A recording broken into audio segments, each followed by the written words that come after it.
Hello and welcome, folks, to another episode of the Sans Wait, Just an Infosec live stream. My name is Ryan Chapman. I am the author of Forensics 528, Ransomware for Incident Responders, and I also teach Forensics 610, which is the Reverse Engineering Malware course, our REM course.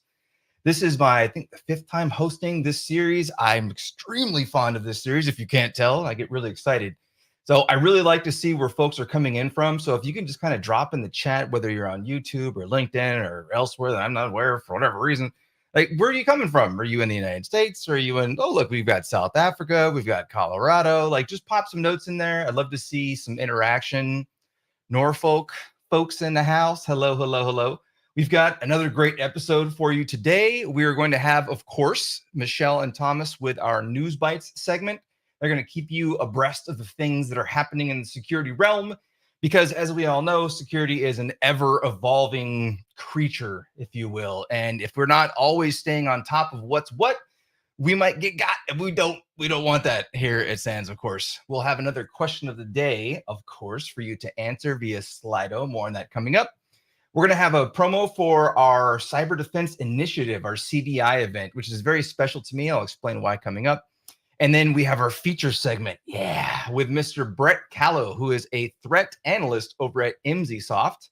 Whenever I host, and I have my co-host, Mary DeGrazia, who will be coming up shortly in our feature segment also, you probably maybe know by now, or if you're not in the know, then you will be, that I usually have someone on who's intimately familiar with ransomware and or cyber extortion, which is a term that I've decided we're all just going to use at this point to reference ransomware without the actual ransomware, without the encryptor. More on that coming up.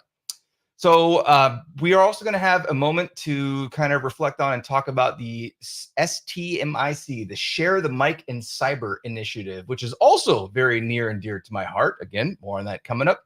We've got folks from India. We have Toronto, Canada. We've got Doha, Switzerland. All right, Texas. I love it. I love seeing everyone from around the world.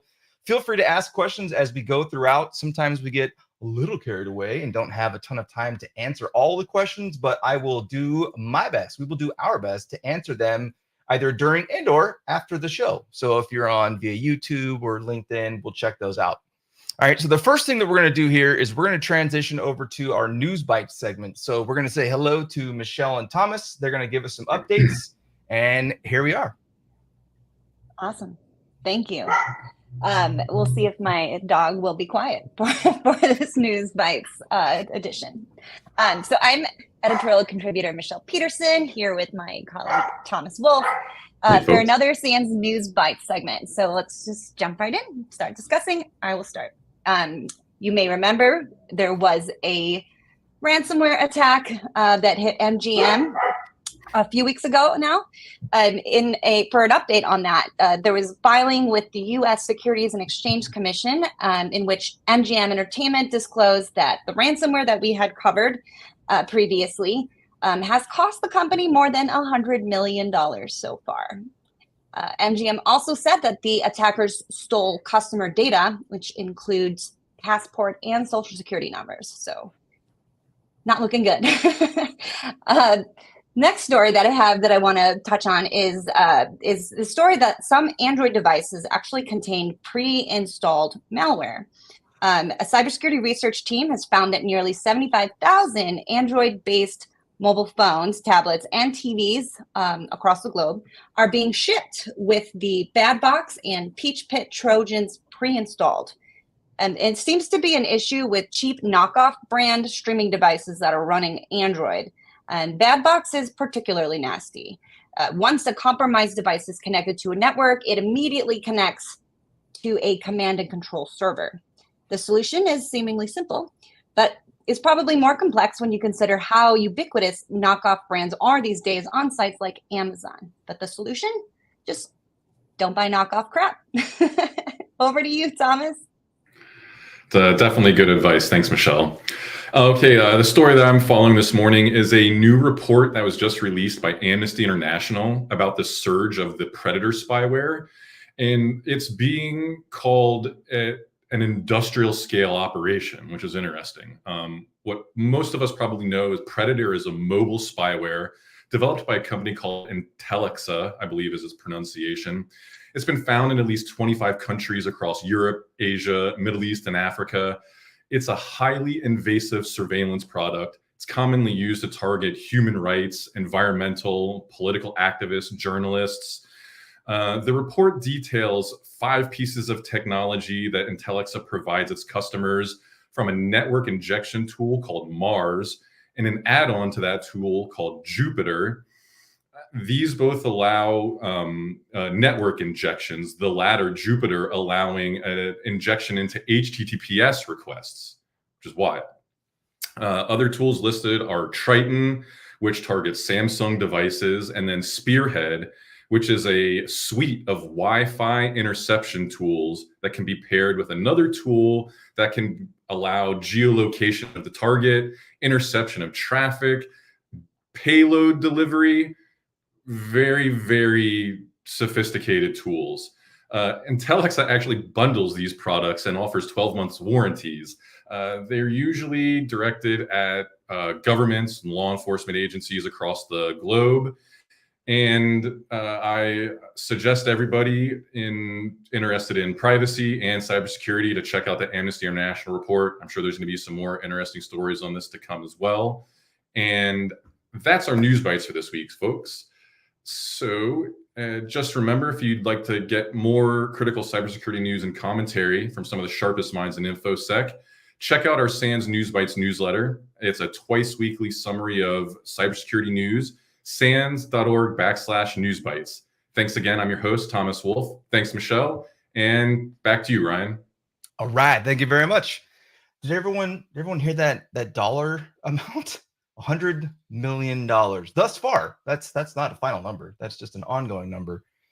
Ransomware is a scourge, says the ransomware course author. But yeah, if anyone out there has any questions about ransomware in general, and you want to toss those into the chat, again, we may get quite a few of those because ransomware is in the news. Just pop them in there, and we'll get to them. Speaking of questions, we have our question of the week. I called it question of the day because I'm hyper focused on my day and what's happening, but you get the idea. So you can answer this at slido.com. There's also a QR, wrong way. There it is. There's also a QR code right there on the screen. So you can just snap that little sucker. If you go to slido.com manually, it is number 4222615. That's good luck. My favorite number is 42. That's my lucky number. I even have it right behind me, right there, 42. So the question is, what is your organization's biggest obstacle to defending your network? Now, you can make that specific to ransomware in general if you want, but quite honestly, ransomware cases and cyber extortion cases in general typically take advantage of Security 101. Let's call it a mishap as opposed to a failure. It's a failure. They're failures. So everyone go ahead and answer that question. And as you're answering the question, we're going to transition over and learn a little bit about our upcoming Cyber Defense Initiative, our CDI event. So again, slido.com, or just grab a little shot right there, and we're going to learn about CDI, and we'll be right back with our feature segment.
the unmute button. All right. I hope folks are able to make it to CDI. If not in person, then remotely. I myself will be teaching a very special edition of my course, Forensics 528, the ransomware course, which is always on everyone's mind. What's going on with ransomware?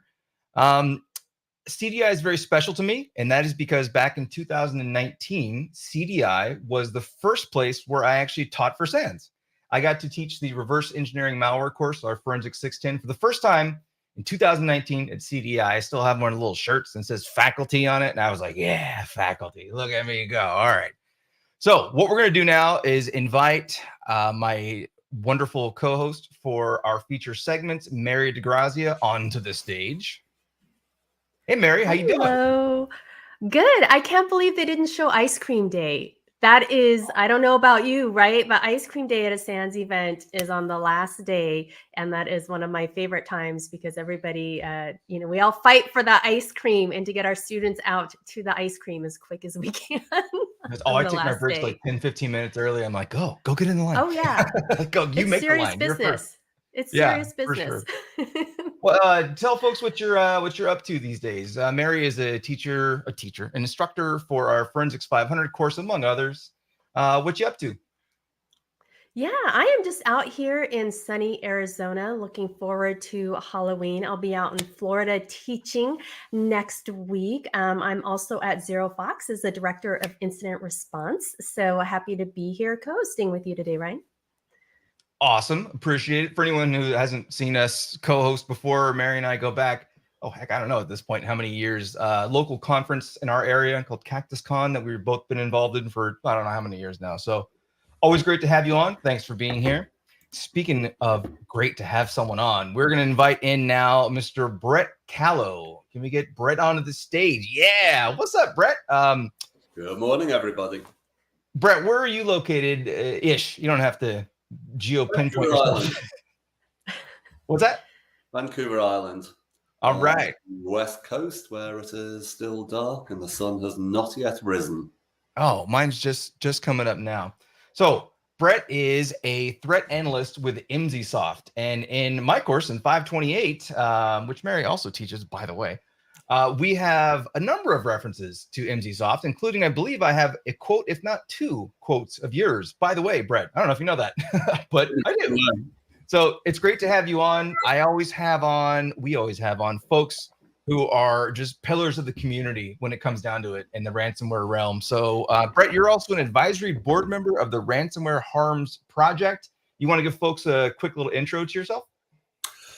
Yeah, as Ryan stated, I am a threat analyst with Emsisoft. We are primarily an endpoint protection company, but we are probably better known for our ransomware work. We, in particular, the creation of decryptors, we have created more probably than any other company, and they have been deployed in some fairly high-profile headline cases. Yes, absolutely. I have a couple different references to your decryptors. We talk about sometimes in the class when a group will just go away and release some of their keys, like Abaddon and other groups like that. And then we talk about cases where the group has to retool because someone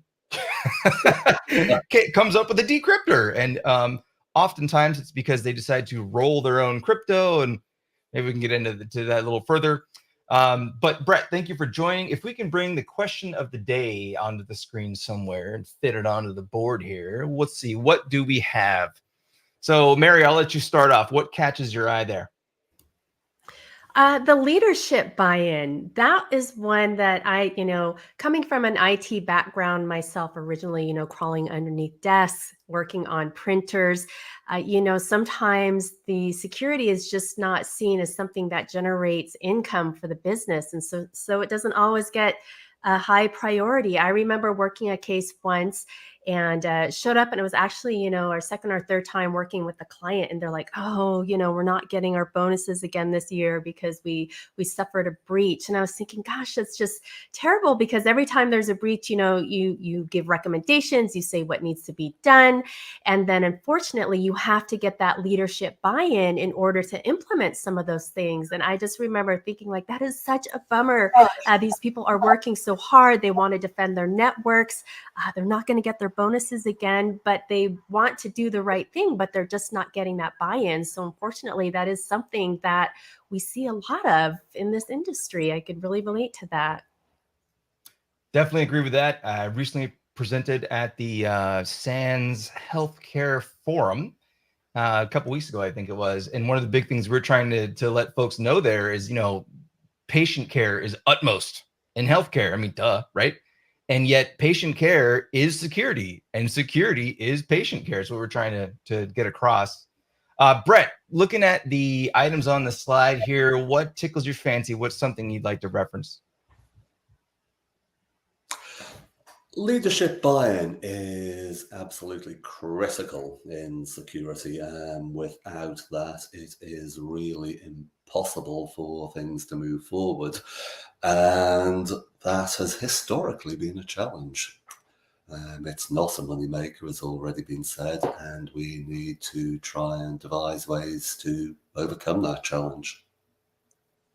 I'm going to jump on the bandwagon here of leadership buy-in. You'll notice our participants, it's one of the larger items on the screen, and all three of us are like, hey, leadership buy-in is pretty important.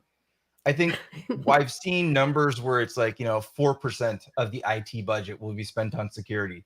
And it's cute and it's easy for me as someone who's not, writing a check, so to say, to be like, no, 10% or more on security for sure. But, I'm not paying it.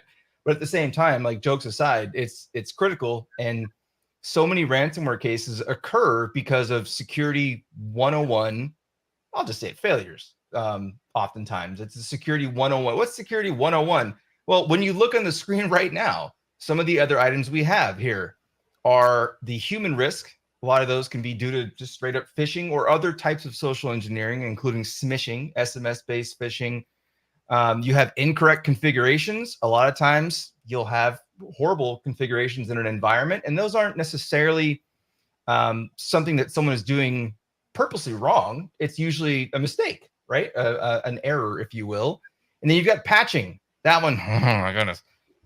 Over the years, there's a group called Coveware. I think I bring them up on just about every episode because their blog articles are they're strong with their statistics, and I have a lot of faith in their stats particularly. And they have, over the years, you've seen software vulnerabilities start at a lower, it's phishing and remote desktop protocol as the infection vectors primarily for ransomware. And then over the years, you see a shift where vulnerabilities are becoming more and more and more and more common. And it's not 0 days. It's not just 0 days. There are 0 days, sure. But there's so many things that we're seeing, things that are, been out since 2000, since 2019, since prior to that, being used as initial access. And that's no good. That's no good. So, all right. Thank you, everyone who provided an answer to the question of the week, not the day, Ryan. And Brett, I just want to give you kind of an open platform to discuss our topic. So we have folks around the world who are finding themselves susceptible to ransomware.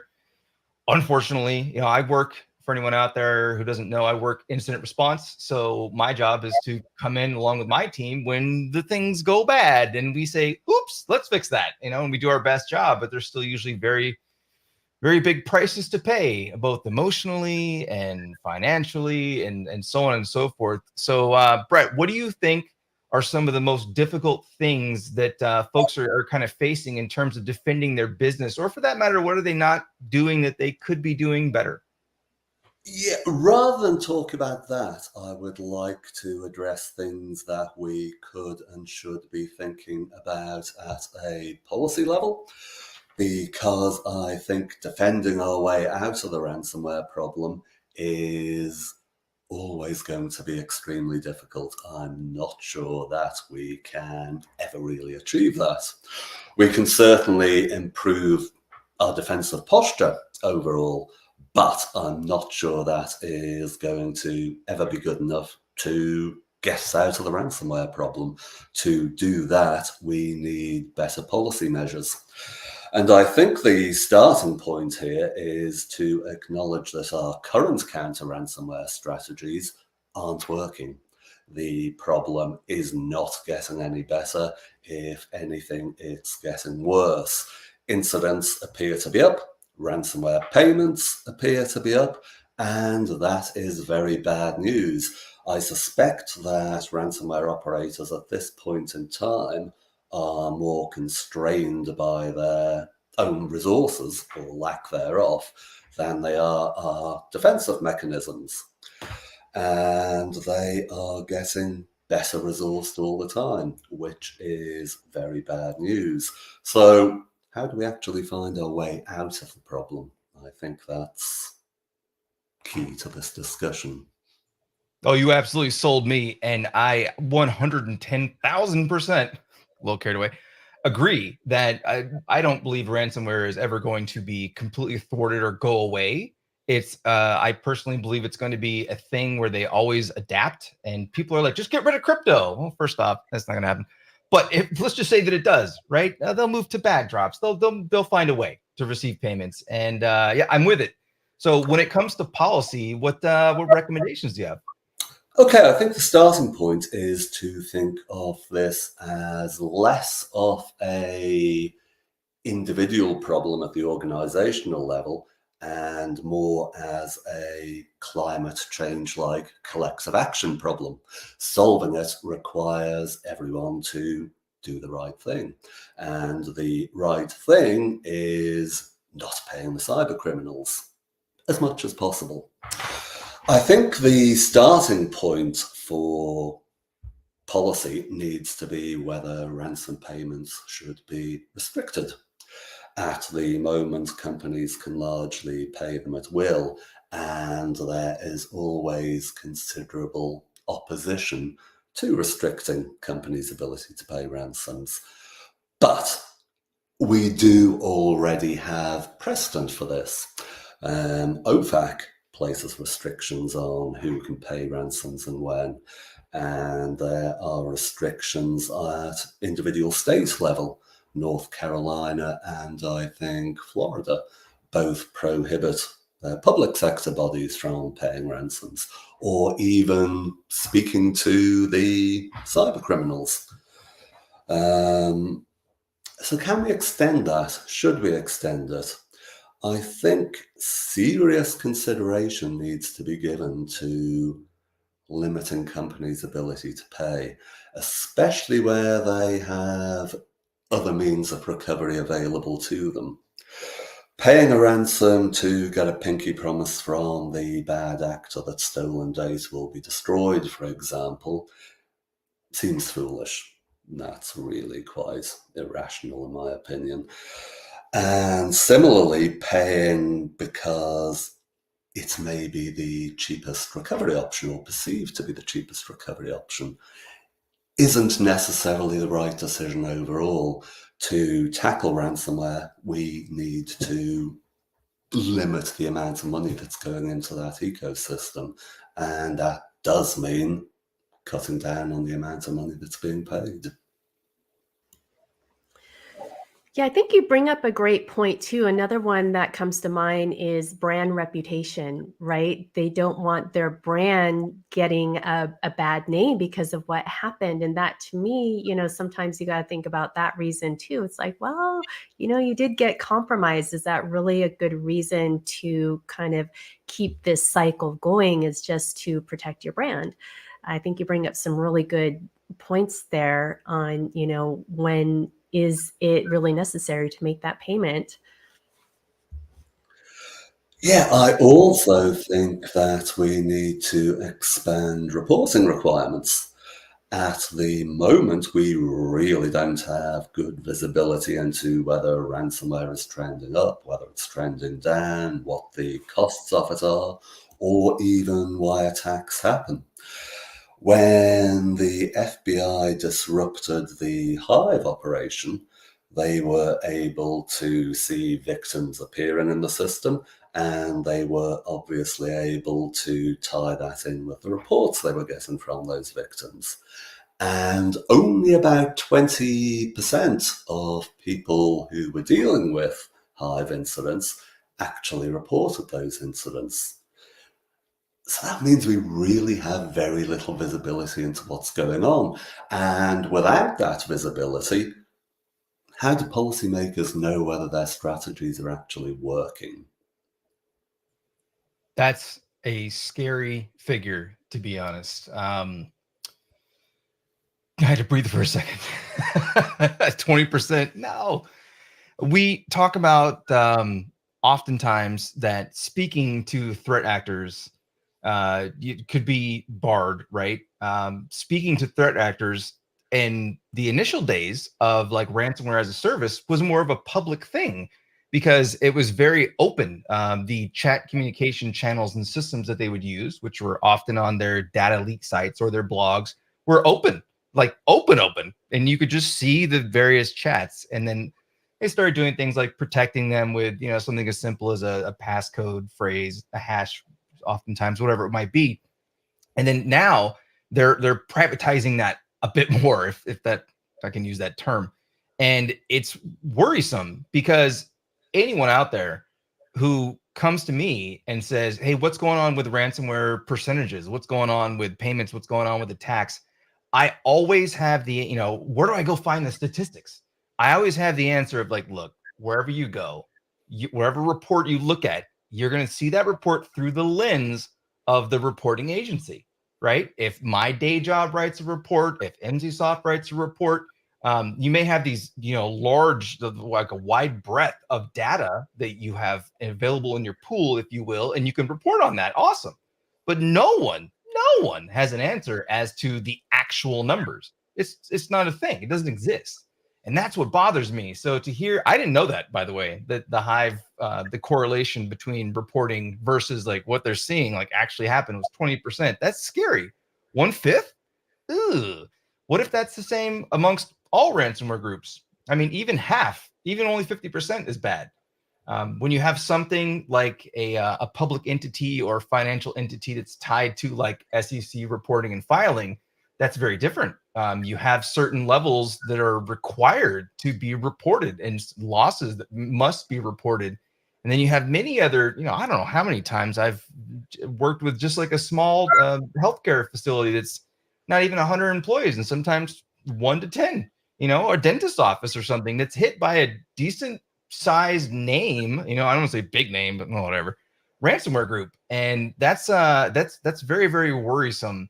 What do you, and if you can comment on this, because some folks, depending on their day jobs, ask certain questions, they're like, nope. Next. Where do you go for your statistics, or where do you recommend people go for statistics? Does your crew have any type of report that you put out on your visibility and what you're seeing? Is there anything that you prefer, or do you, like me, find that you basically have to read them all and just kind of synthesize what they all say? Yeah, it's a matter of reading them all and realizing that every company out there, their statistics are biased based on their customer base. Organizations companies that deal with very large organizations are very likely to see totally different things to companies that deal mainly with smaller organizations. We actually track attacks on the public sector, working on the assumption that there's more visibility there, and it does represent it gives us a picture of what may be happening more generally. I like that. Focus on the groups that that you hope you have more faith are going to report because of requirements. So I like that. What are your thoughts on the whole speaking to the threat actors thing? So I cannot make a blanket statement personally, and I'm pretty sure that you can't. Maybe you can't. Maybe you can. Or Mary, make a direct comment on you should or you shouldn't or whatever. But one of the things that I do mention is oftentimes these threat actors will tell you more than they might necessarily realize, or you might be able to obtain, for example, a file listing, or these days they're trying to sell the full file listings, which that's cute. So, but they'll give you a partial file listing. And then from there, it'd be like, well, where do those files reside? And what network share? Is it a network share? What host had access to them? And then it helps you expand your incident response. And then on the other side of things, they might tell you things that you just absolutely didn't know at all. And you go, yeah, we knew that. And then you're like, go look over there. So it could be a positive, but you are engaging with criminals. I mean, that's what you're doing. So can you comment on that? Yeah, I see no problem at all in speaking with them in that context. There is no harm that can come from it. And I think the states that have banned their public sector bodies from communicating with the threat actors have made a mistake. And there is no harm in speaking to them at all. And as you've already said, you may pick up valuable information. Speaking of which, I'm going to share out a link. Well, I'm going to type it to my studio folks, and they're going to share it out. Give me one moment. There you go. It is for528.com/ransom chat. And it actually just links you to ransomch.at, the ransom chat viewer. And this is a site, there's a GitHub repo behind this site. And basically, it's a collection of some of the public, most are sanitized, not all of them technically, where you have communications with the threat actors. And there is, I'm looking for it right now. There's one of them in here. Here it is. It's from the Avos group, Avos Blocker group, dated in 2021.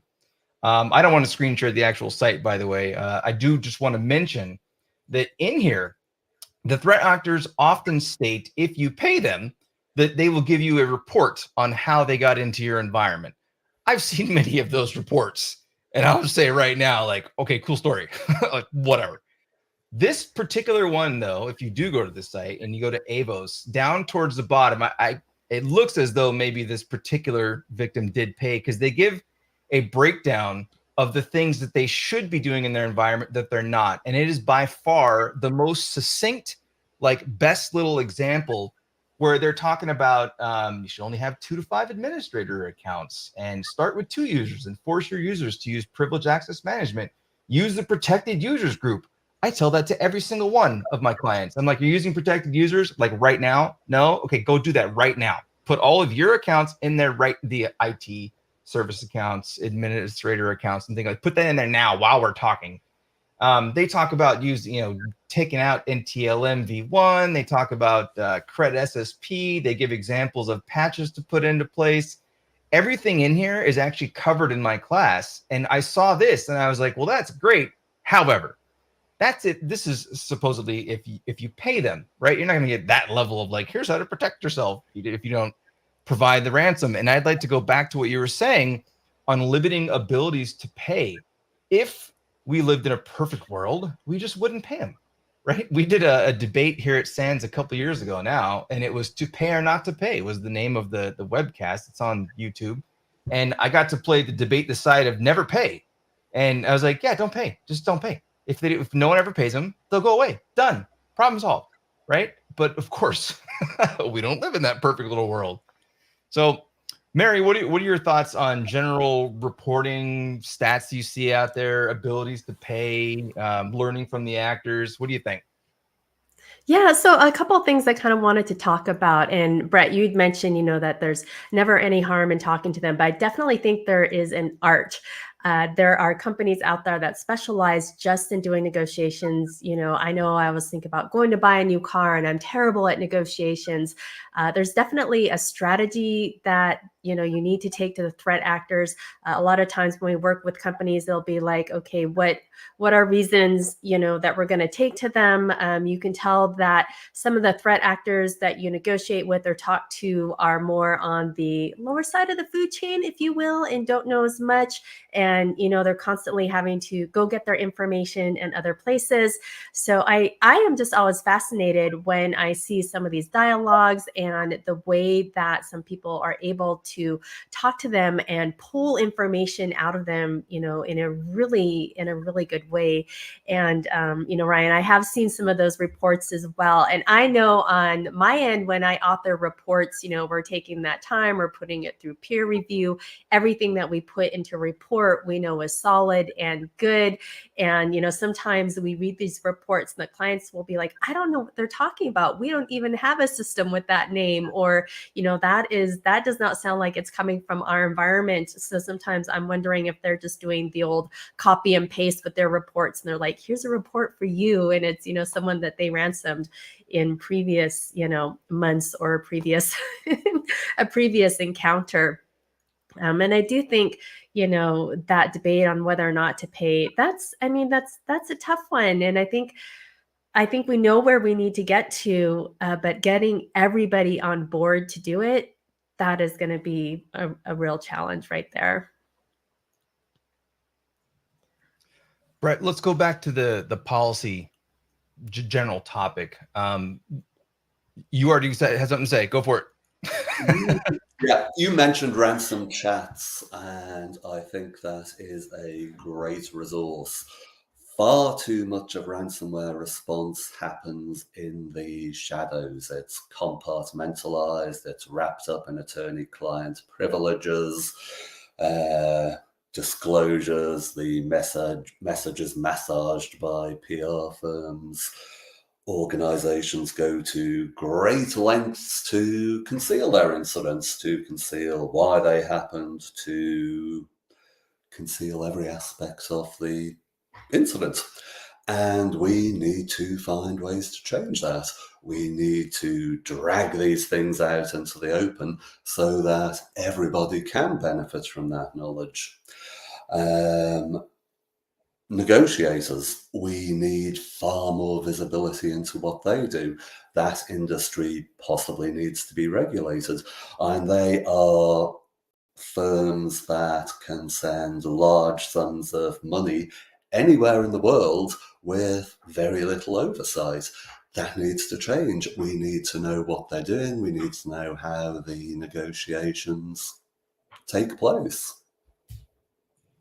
I think it's important, and I was remiss not to mention this, and I apologize. Thank you, Mary, for bringing it up, and Brett for following up on that. When we were referencing speaking with the threat actors, I definitely don't mean just a group, a victim organization or entity going out and saying, hey, how you doing? These threat actors are, bear with me, very skilled at the art of mental manipulation.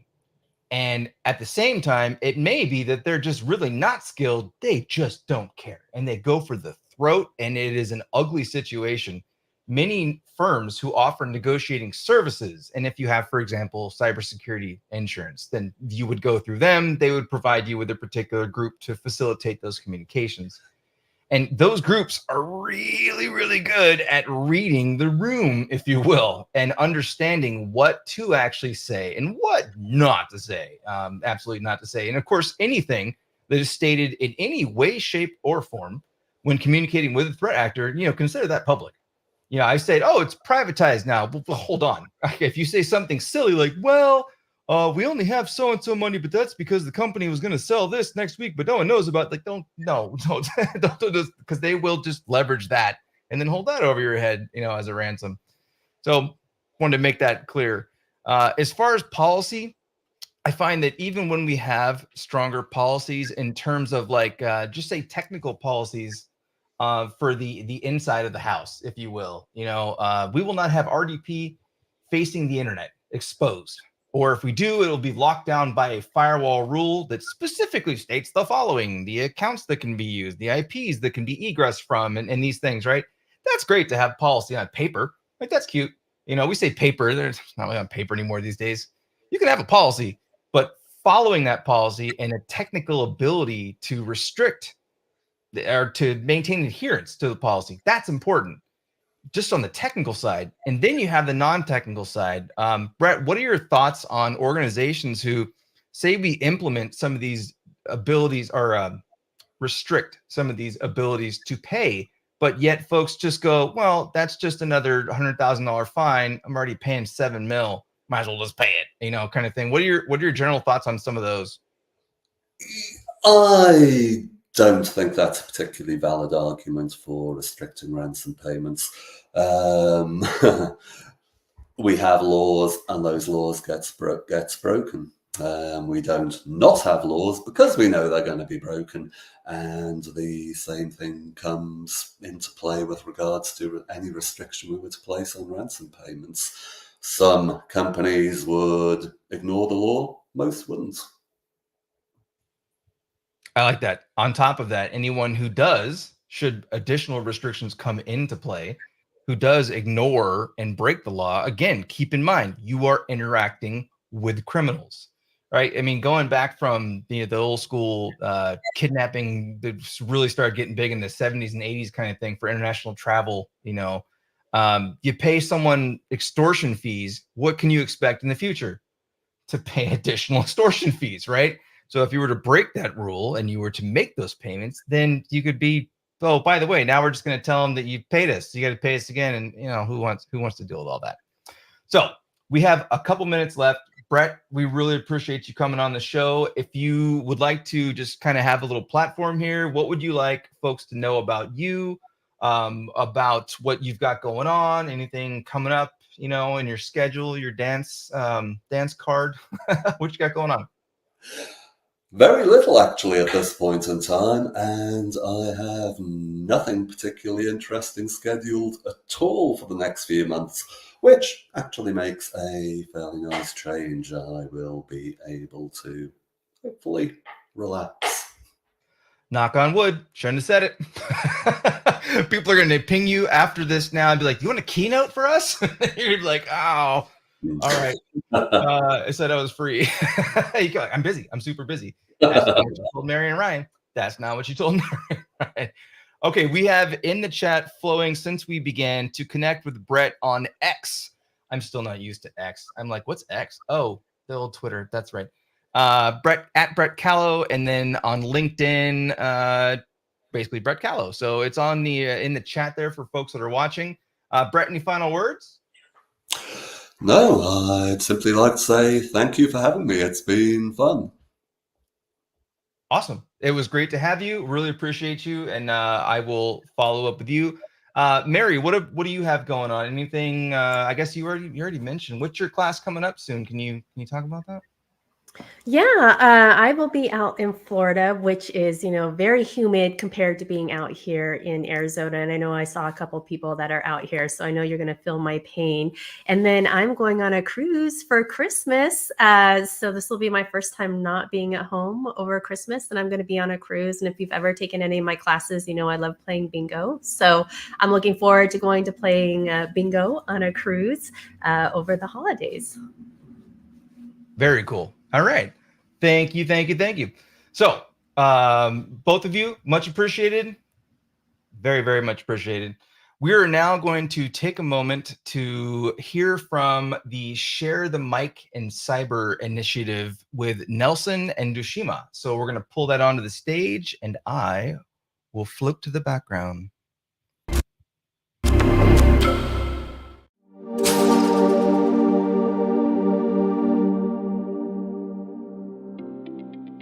Hi everyone, this is Lauren Zabrick, co-founder of the online social media movement Share the Mic in Cyber, which aims to uplift the voices and the work of Black cyber and privacy professionals. We are so grateful for our partnership with the SANS Institute, and together we are excited to bring you this segment featuring members of the Share the Mic in Cyber community for Cybersecurity Awareness Month. Enjoy. Hi, everyone. My name is Dushima Dapo-Oyewole. I am a cybersecurity policy fellow at the ITU and also a board member at ISACA. And I currently work on strengthening digital governance and providing opportunities for disadvantaged students to develop digital skills. Hi, I'm Nelson Abbott, Senior Director for Advanced Program Operations at NPower. I oversee our cybersecurity and our cloud computing programs.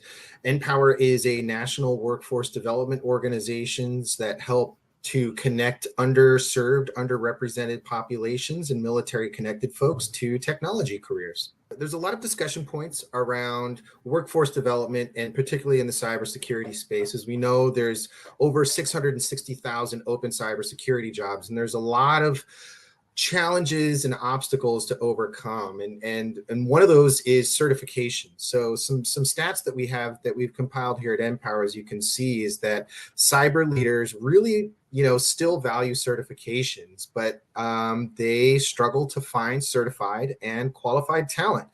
But interestingly enough, 90% of those leaders are also willing to pay for training. So what we suggest here at Empower from our perspective is, instead of spending extra money up front to get pre-certified talent that is going to be much more costly, consider re-evaluating your requirements for jobs and instead hiring for adaptability, learning capacity, problem solving, critical thinking, right? Many of those certifications people will come with may be outdated in 2-3 years because technology is always changing. So if you're willing to pay for training, find people that are trainable and easy to work with and are lifelong learners, and then you're also creating pathways for them to stay at your company and have upward mobility.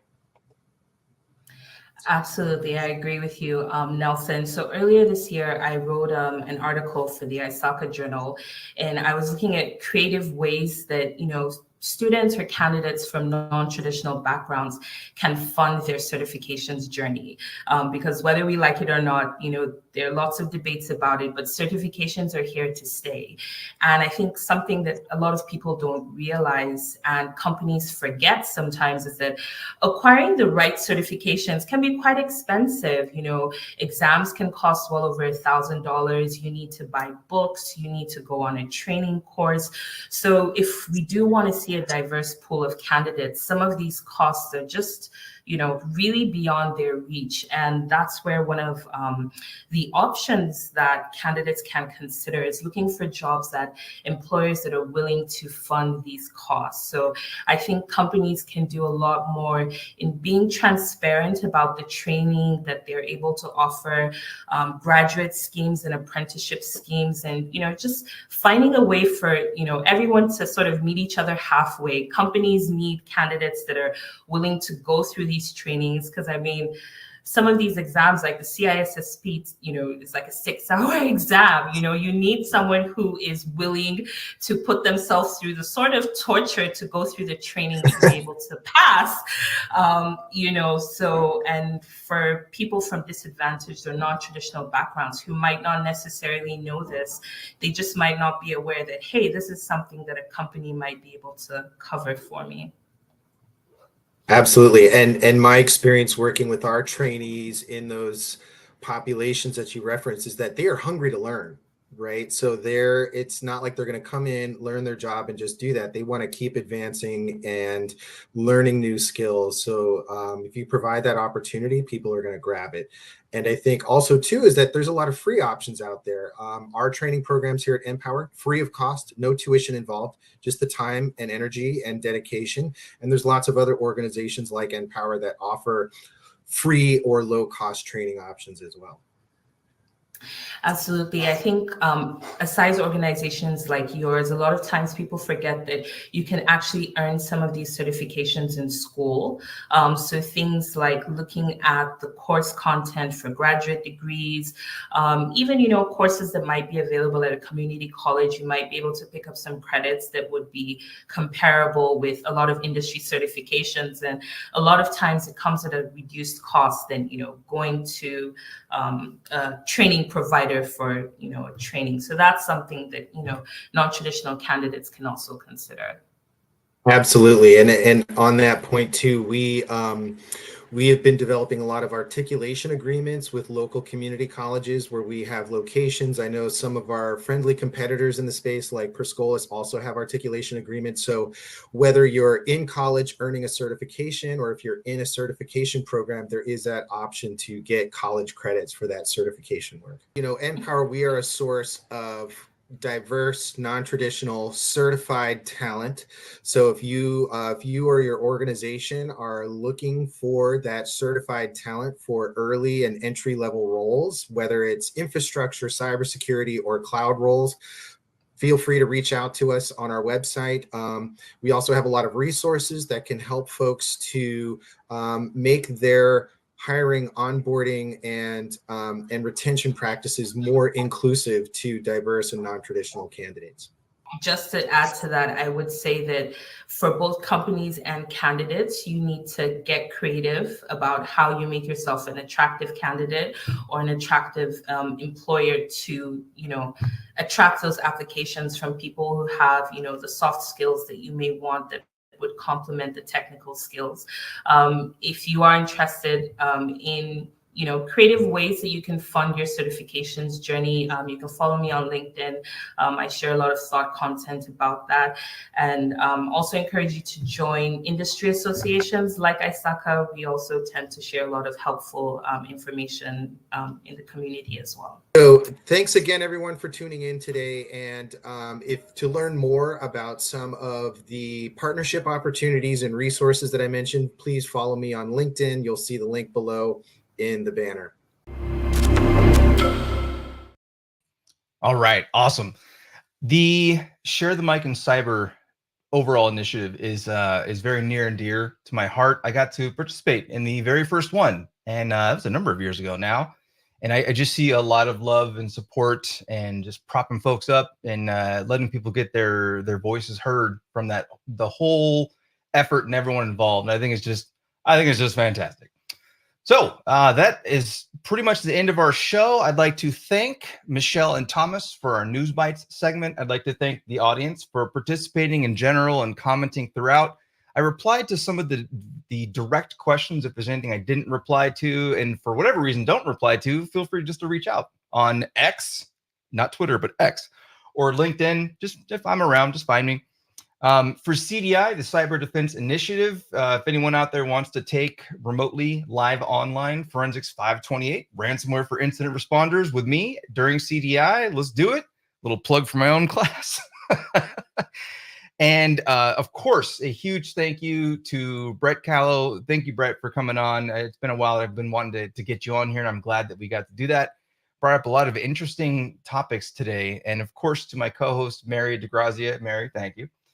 And again, to Nelson and Dushima for talking about the Share the Mic in Cyber effort. We have next week on the SANS Wait, Just an Infosec live stream, a host that is also near and dear to my heart. I got to stop saying that. It's overusing that phrase, but I like to use it.